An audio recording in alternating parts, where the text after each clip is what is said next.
What is your name? My name is Travis. And how old are you? I am 37 years old. Do you have insurance? I do.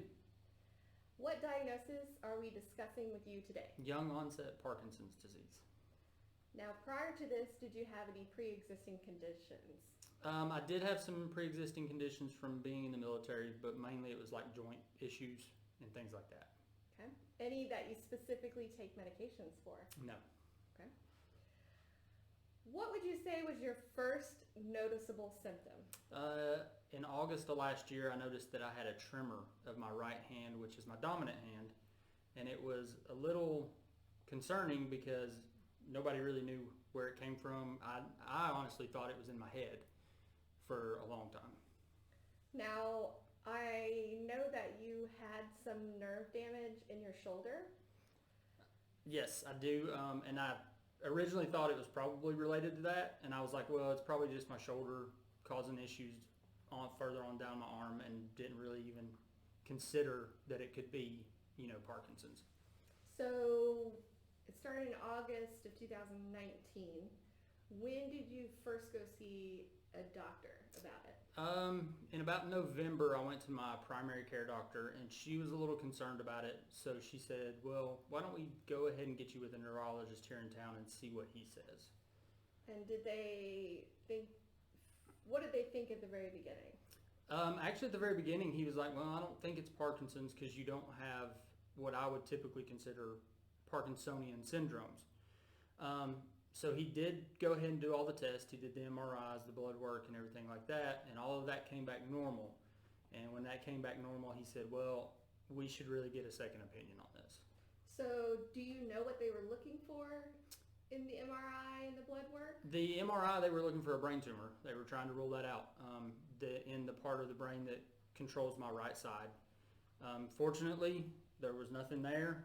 So the blood work was to rule out Wilson's syndrome, which is where your body does not process copper like it's supposed to, and it stores it instead of purging it out of your body. So what was your second symptom?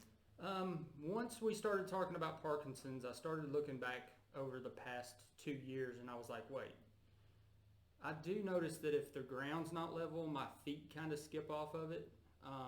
And then also I noticed that my right arm hadn't been moving. Like when I would walk, my right arm was just stuck in position. So not swinging. Right. So it was in a stuck position no matter what I was doing, unless I was physically engaging the muscles.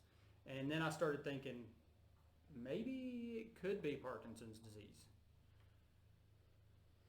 So all of those symptoms, were they affecting your job? They have affected my job. Since August of last year, I've not been a sheet metal mechanic like I used to do. And some days with the rigidity that I have, it's really hard to get out of bed, even with the medication, so I can't make it in. And it's been difficult because I know my job needs me because, we work on sheet metal for the military. So it's got to get done, but at the same time, I don't feel confident with my right hand tremor being able to do the specific tasks that I need to do safely and keep the aircraft in the air. So when did you see a specialist? That was a long, drawn-out process. Tell me about it. They put my referral in November. Who put your Dr. Jannart here in town. Okay. He is the local neurologist. All right. He wanted me to see Dr. Silver at Emory Brain Institute, who is a movement disorder specialist. And because he is one of the few in the state that does young onset, he was extremely backed up. It was a 6-month wait. So we were looking at June 10th originally. Well, then the new year hit, and coronavirus was going on, so all the doctor's offices were shut down. Fortunately, Dr. Silver saw that he needed to see me, and he did a telehealth a day after my original appointment. When did you receive the full diagnosis? Actually, it was on June 11th with Dr. Silver, and he told me, he said, I hate to do this over a telehealth visit. He said, but we really need to get you started on some medication. He said, I don't see it being anything but Parkinson's disease. He said, I've looked over your file. All your other tests are normal. They're fantastic. He said, the only one that is a little iffy is your ANA, which is shows like lupus and things like that. So he wants that followed up once the Parkinson's is under control. So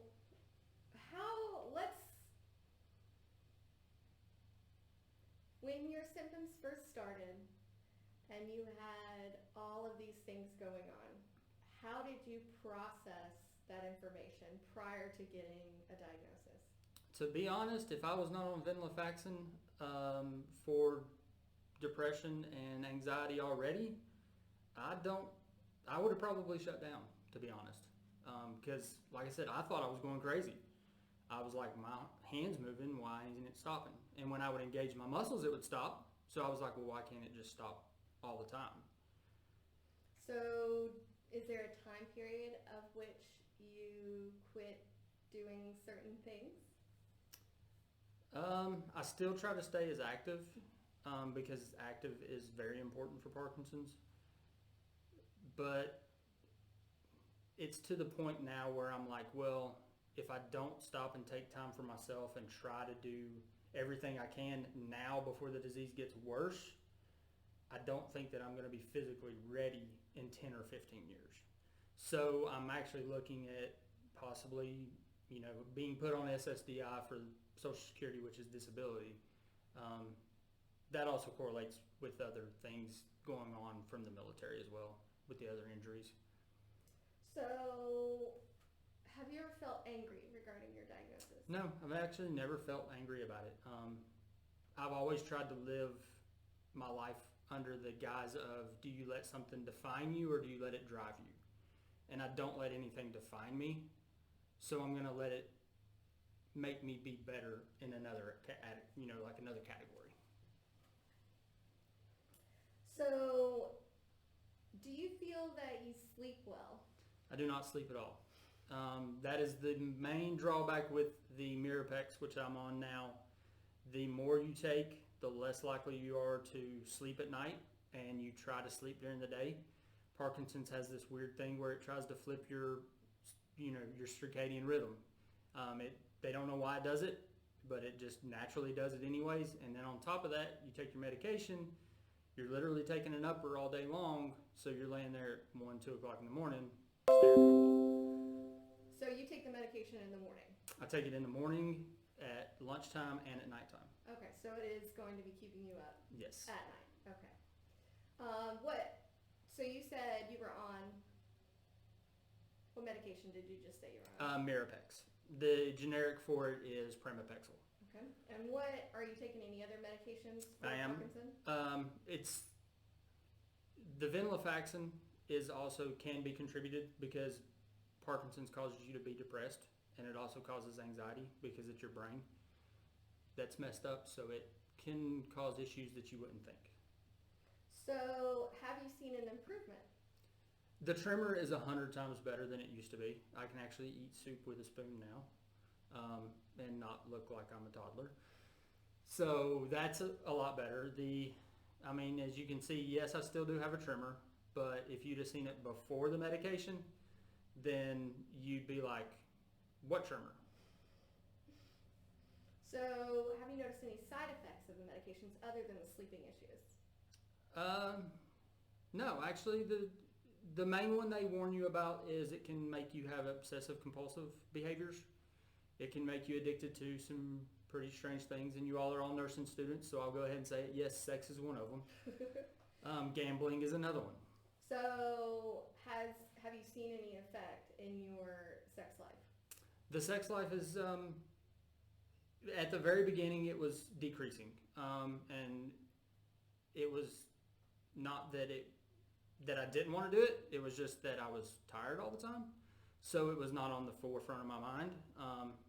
But now that I'm on the full dose, it's a lot better.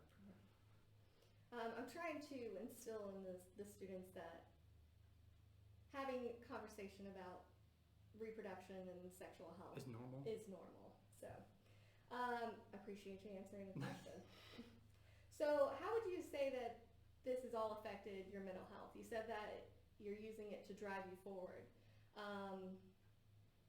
But do you find that there are times that you're bothered or anything like that? I do. I have my down days. I'm 37, and I have a disease that is usually reserved for 60 or up. But at the same time, I am 37, so I'm naturally healthier to begin with because of my age. So I can still do some of that strengthening training to prepare for it later on. How would you say that this has affected your family? There are a lot of arguments, mainly about if I should retire or not. I'm 37, we have a house, we have cars, we have 2 kids. So there are bills that have to be paid. And if I retire, can those bills stay where they're at now?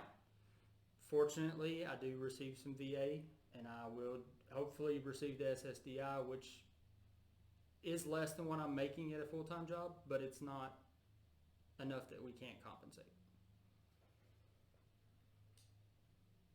So do you feel that you have control of your life? I do. Even though I have Parkinson's, it's not the end. It's an adjustment and it's some accommodations, but it's not the end. Do you have a living will or a power of attorney? I actually do not have one. With Parkinson's disease, fortunately, it's one of the diseases that, yes, it does get worse over time, but it's not going to kill you at the end of the day. So during all of your, and this can be with any medical issue that you've ever had, have you ever been poorly treated by medical staff? I have, especially when COVID first came out, because I was in the middle of trying to get diagnosed with Parkinson's disease, and I actually ended up switching doctors because I called her and she said, oh yeah, you need to be staying at home as much as you can. You don't need to be going to work and all this. Well, as soon as it came to putting that on paper, she didn't want to do it. She was like, no, we don't know that. And I said, that's exactly right. We don't know. And you told me to stay at home a week ago. So, and I actually ended up switching doctors and went to another doctor, and he was like, we don't know because there is no study on it. He said, so for your safety, you should probably stay home. And yeah, I'll put it on paper. So you're saying COVID having effect on a pre-existing condition such as Parkinson's? Exactly. Okay. Because, usually people with Parkinson's they're already higher risk because they're in their older age anyways. With young onset Parkinson's, there is no information on it. So if you could choose one emotional descriptor for yourself regarding Parkinson's and how it has impacted your life, what would it be and why? I know this is going to sound crazy, but when I was diagnosed with it, I was actually relieved because it could have been a lot worse. It could have been ALS. It could have been a brain tumor. And now we have a name to go with the disease so we can try to get it better. And the medicine's already making me better. It's just taking time. So is there anything that you would want to tell the nursing students or give them for direction as far as caring for clients or family in regards to Parkinson's? Just understand that if a Parkinson's patient comes in, even if they don't know they have Parkinson's yet, and you see a tremor or you see them shuffling their feet when they walk in or their arms are fixed in one location, just understand that, they may know they have Parkinson's, but because of the medication, they can be pretty angry sometimes, especially the older people. Because if you have like an old farmer and he's 72 and he's just been diagnosed with Parkinson's, he's going to deny it for a long time because he's lived 72 years without it. Well, 70-something years without it. He probably had it a lot longer than he knew. I probably had it for 2 years before I even connected the dots. So you would suggest patience and understanding? Yes, be patient with them and realize that having Parkinson's makes it really hard to get out of bed in the morning. So when we are out of bed, we're not the happiest people in the world, and I'll be the first to tell you that. My wife will be the first to tell you that. We're kind of cranky, even on medication. So be patient with them. And when you're trying to do a medical test, realize that they've gone through a lot of tests to begin with. So they might be a little reluctant.